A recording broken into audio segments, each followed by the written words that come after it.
wasiir kusoo dhawo VOA Soomaali bal marka hore waxaad iga warantaa kulanka aad ku timid magaalada Toronto safarkaaga waxa uu ku saabsan yahay soo koobay ma santiin Xuseen iyo bahda VOA kulankayga ama safarkayga wuxuu daarnaa howlo shaqo aan dalkan u yimid isugu jirtay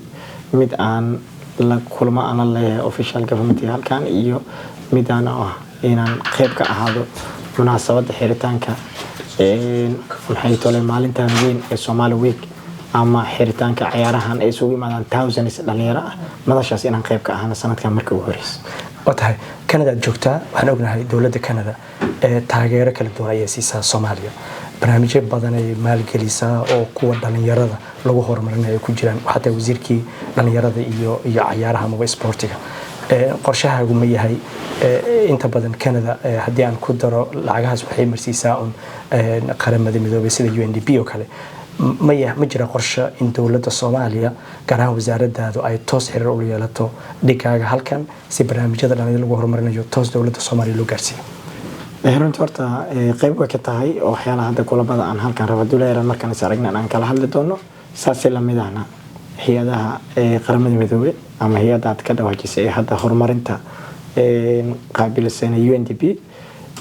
ayaduna waxaan leenahay wada shaqeyn ama waxaan leenahay partner oo waxay ka mid tahay partnerada wasaaradda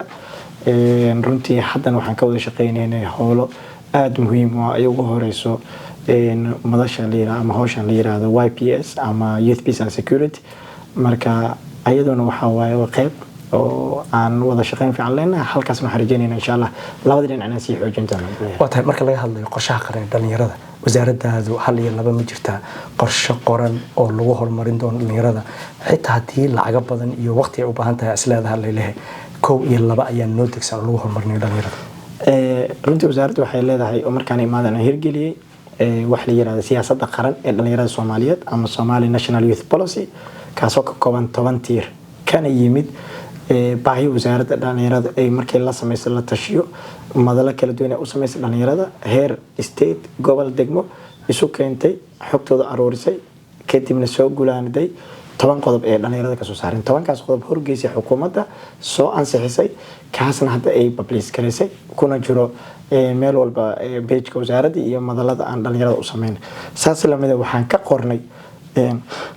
qorshe howlada ama action plan waxaa kaloo ka sameynay istiraatiijiyada fog ama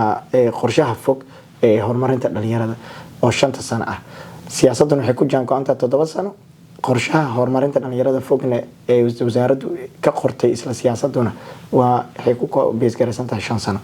taas marka macnaha aan haduu la yiraahdo dhawaan launch gareyn rabnaa waxayna noqon doontaa wax public oo laga heli doono baraha bulshada iyo website-ka wasaaradda watahay ciyaarahan soo hadal qaadnay oo halkan aad u timid mar badan aad ka hadashay inaan kugu soo celiyo su'aashaas waxaa jirtay in kor joogteen ugu yaraan inaad ka heshaan kulamo xulalka Soomaaliya inaad dhawaan warqad qorteen markaad warqad qoraysaan oo xiriirada u direysaan idinka ma dhaqaalihii iyo howlihii ayaad wax ka dhigtaan oo aad leedihiin alle annaga budgetka ku baxay dawladda iyo wax walba intaan dhibnaa dawladahan idinkuna hawshiyaad qabataan hawshii marka fulinteedu waan isla yeelanaa bas idinkoo banaanka ka joogtaad rabtaan hawshii inaad haddana si kale qayb uga noqotaan horta waxaan inaan ku sheego maanta ummadda Soomaaliyeed arba inaan u sheego clearly madal badan aan ka sheegay xiriir kubadda cagta Soomaaliyeed tusaale ee hadda la soo hadal qaaday iyo kuwa kale sida basketballka dhamaanba xulalka qaranka ama dhalinyarada Soomaaliya ee ka soo xulaan kooxaha kala duwan ee 5 koox ugu weyn dalka waxa maal geliya ama qayb ay ka yihiin miisaaniyadda dawladda ee sanadlaha ama miisaaniyadda aan ku shaqeyn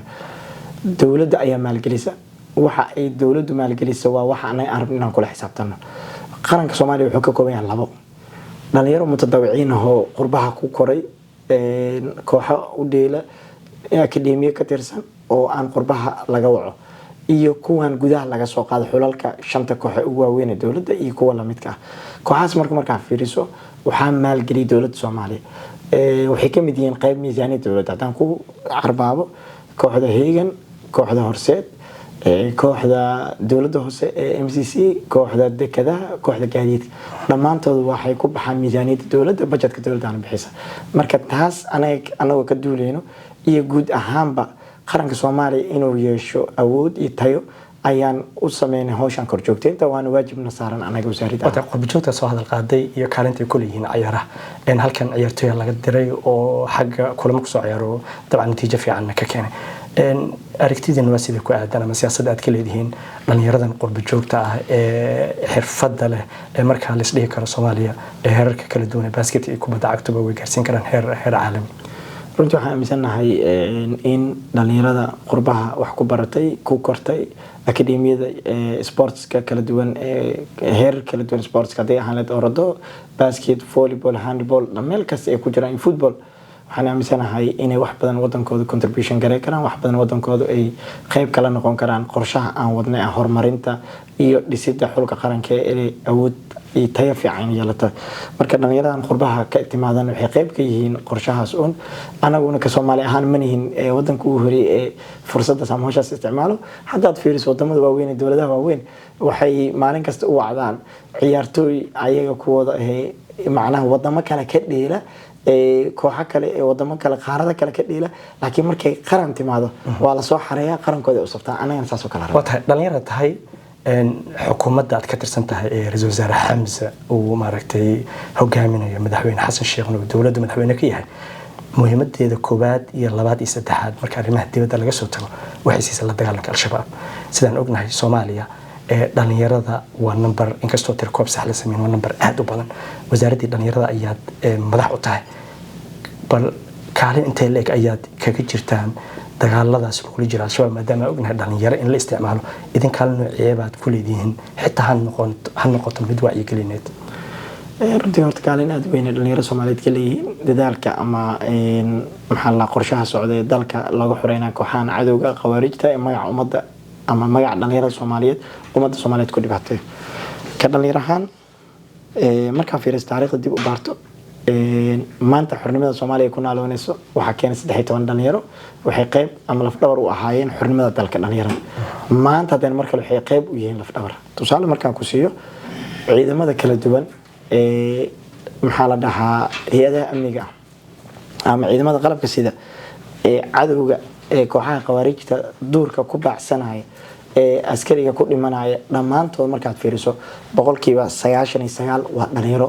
hay'adaha kala duwan amniga qortay marka dhalinyaradu waxay ku leeyihiin door weyn marka xagga laga fiiriyo marka kale anaga wasaarad ahaana waxaan qayb ka nahay dhalinyaradu kaliya maaha kuwa dagaalamaya anaga wacyigelinta kuwa waxa jiro is abaabula anaga wasaaradahan abaabulna iyo kuwa iskooda isku abaabula ee garab istaaga dhalinyaradaas tusaale kuwa haddaad aragtay baraha bulshada isticmaalo dhiirigelin u sameeyo kuwa fanaaniinta heesaha u soo qaado kuwa heesaha marka la soo qaado dhalinyarada kale haddana si faafiye ee macnaha dadka ku dhiirigeliya ku wacyigeliya iyo kuwa kale maanta markaad fiiriso hay'adaha amniga garabka ka siiyo dhagarta iyo makriga cadowga waana sababta hadda loo guuleystay ee amniga dalka uu noqday ama gaar ahaan caasimadda oo kale meesha uu dhibka badan ahaan jirtay maantana meesha uu xasiloon ay tahay sababteeda koowaad maxaa waa iskaashiga bulshada ee ugu horeeyaan dhalinyarada